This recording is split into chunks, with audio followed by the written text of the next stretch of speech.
Hi, Hi. congratulations. Thank you. This was your first win over a top 10 player in over 2 years. You're into another DC quarterfinal. Mm. Um, how did you play and how do you feel?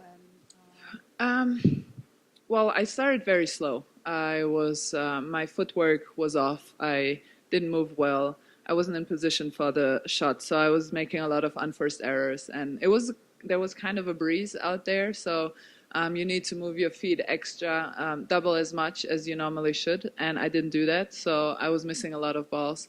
And then tried to just hang in there and become more solid. And I think I also found a better rhythm on my serve later on. And that gave me the confidence to just let my arm loose a little bit and play more solid, less mistakes, and then just overall, yeah, be aggressive and solid, I guess. I know it's already second round, but do you think getting here early, like more than a week early, pretty much helped you adapt and gives you a different comfort level? Because you don't usually get to do that. Yeah, yeah. Well, I think it helped with the weather. I don't know where Sloan prepared or where she practiced, but obviously for Americans, if they are on the East Coast, they get used to the humidity. But for us Europeans, it's very hot at the time during summer, but it's not as humid as it is here. So I definitely decided to come here early because I know how difficult the conditions in DC are, and I think it didn't affect me at all. The humidity and the heat today it was fine. I was just a little slow in the beginning. How do you think that having success against a top 10 player and a top 3 player like Sloane Stephens is going to help you for the rest of the hardcourt season? Well, it is definitely a confidence boost, I guess, but I mean, I've been in the top 10 before. I don't view myself necessarily as a player that is ranked 90 plus. I always expect myself to do the best that I can and beat every play I play against. So I'm trying not to make a big deal out of it. Obviously, it's a confidence boost. I'm very happy and satisfied that I did get the win, but I'm just trying to focus on myself and keep working on the things that I need to work on and just become better every day. But as I said, I was a top 10 player before twice, so I don't necessarily view myself as somebody who's ranked 90 plus and has no chance against the top players. When I go out with them on court, I believe and I try to beat them when I'm with them out there. Congratulations on your win this afternoon. Thank you. It looks like you were having a lot of fun out on the court. The crowd, I think, was getting into the match and supporting you. Can you tell us, you do a lot of things outside of the court that I don't think a lot of tennis players involve themselves in terms of you're writing a column for a German publication. Yeah. I've learned you enjoy watching film. Yeah. So, and you're contributing to Racket Magazine. Yes. Doing a lot of interesting things. Senior editor sitting right Yes, there. Good plug. Could you share a little bit about what drives you as an individual outside of the sport?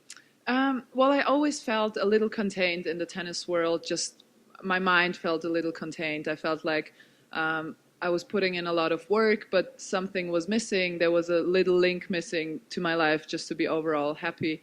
And once I discovered writing, for me, it was the best thing that has happened to me, just in terms of it's very easily accessible. You just need a laptop or a piece of paper and a pen.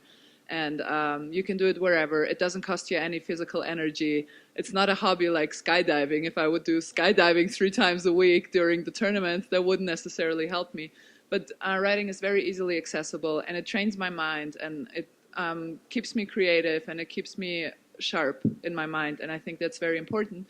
And also, it just made me appreciate my tennis life so much more, because especially when I have days off and I write for 5-6 hours, I get so stressed and I feel like I need to run and I need to do something with my body. So now I'm much more appreciative of the hours that I do get on court and of the exercise that I get. And so it's been a turnaround for me, just in terms of appreciation for what the sport has given me, and it has taken away that feeling of containment, I guess. Much more mundane question here. Apologies, but Just want to ask what you think of the serve clock, and did it change your routine at all? Easy to adjust to? A bad idea? What do you think? I like it. I have to say I like it. I think it does speed up the game, just in terms of, I can only speak for myself, but I feel like I get ready a little bit quicker than I used to. It did stress me out in the first match because I just didn't know. I thought I was a decently quick player, but I didn't know because I've never really took the time of me between the points. And then in the beginning, I was looking at it all the time just to see how much it takes me to get from point to point. And once I realized you're doing fine, you're always at a solid 19, 20 seconds when you start serving, it relaxed me actually. And then I sometimes take another deep breath when I'm already at the service position and I see I have 15 seconds left. So I think it's a good thing. Especially today, we had a few tough rallies and it was very humid. You do need to get the towel, and everything is manageable, I think. So it's a good thing. Would you be in favor then of having it expanded across all tournaments? For me personally, I think it would be a good thing. It just gives a little edge to it, I think, and it makes the game more physical, I guess, especially once it becomes.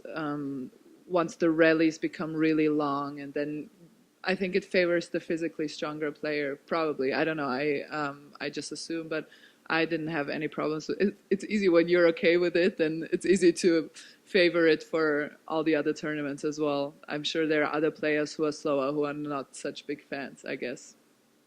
So going back to that word you used a minute ago, containment, I was curious about the tweet you sent the other day after your match where you said something like, I played some tennis too, because there was like a little video of you doing the Petko dance. Like, I mean, I know you've been through sort of different phases with that, but is that one of those things that kind of feels restrictive? Like you're trapped in this assumption about your personality and people expect you to do it and then you kind of have to do it? I think I definitely had that feeling. I feel like I'm kind of over it a little bit, and also I turned 30 last year.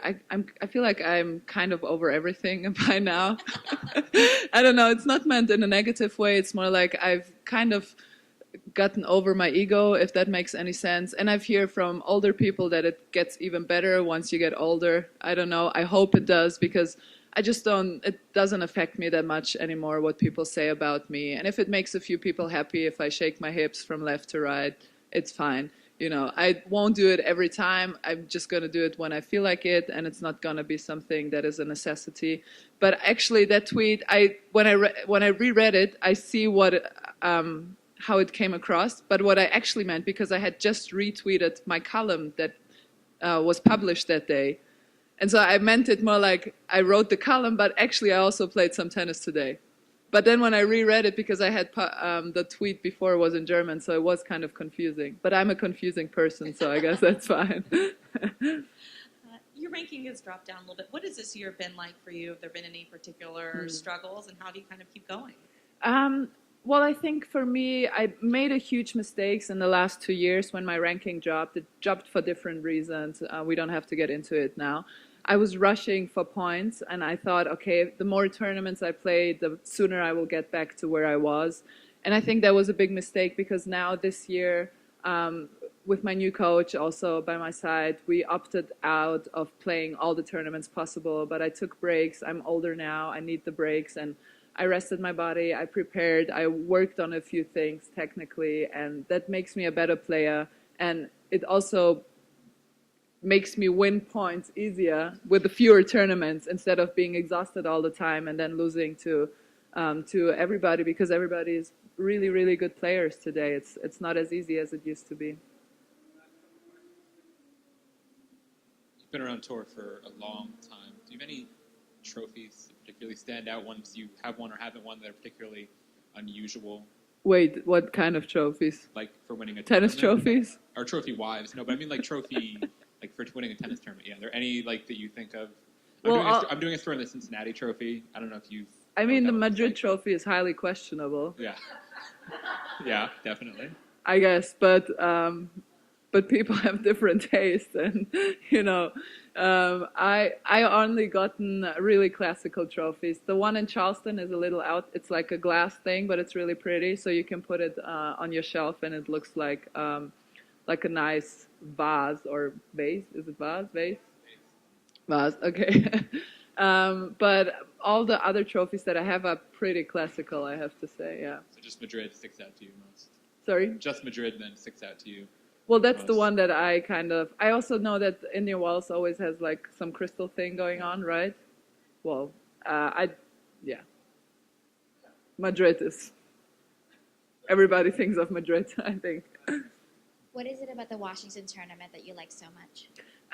Well, I think there are a few things in terms of just energy-wise. I love how the crowd really seems to love tennis, and how they come out here and the energy is great and everybody loves it and gets into it. And I think it really suits my personality to play in front of big crowds. I really like that. I think that's why we all play tennis. It's just an absolute blast. And then I think also it favors me in terms of physical stamina, just because it is very difficult conditions with the humidity and the heat. And I think that favors me as well. So the combination is just good. And then once you played well in a tournament, you sort of come there with a good attitude and a good feeling and just positivity all around. So I think it's a good mixture for me.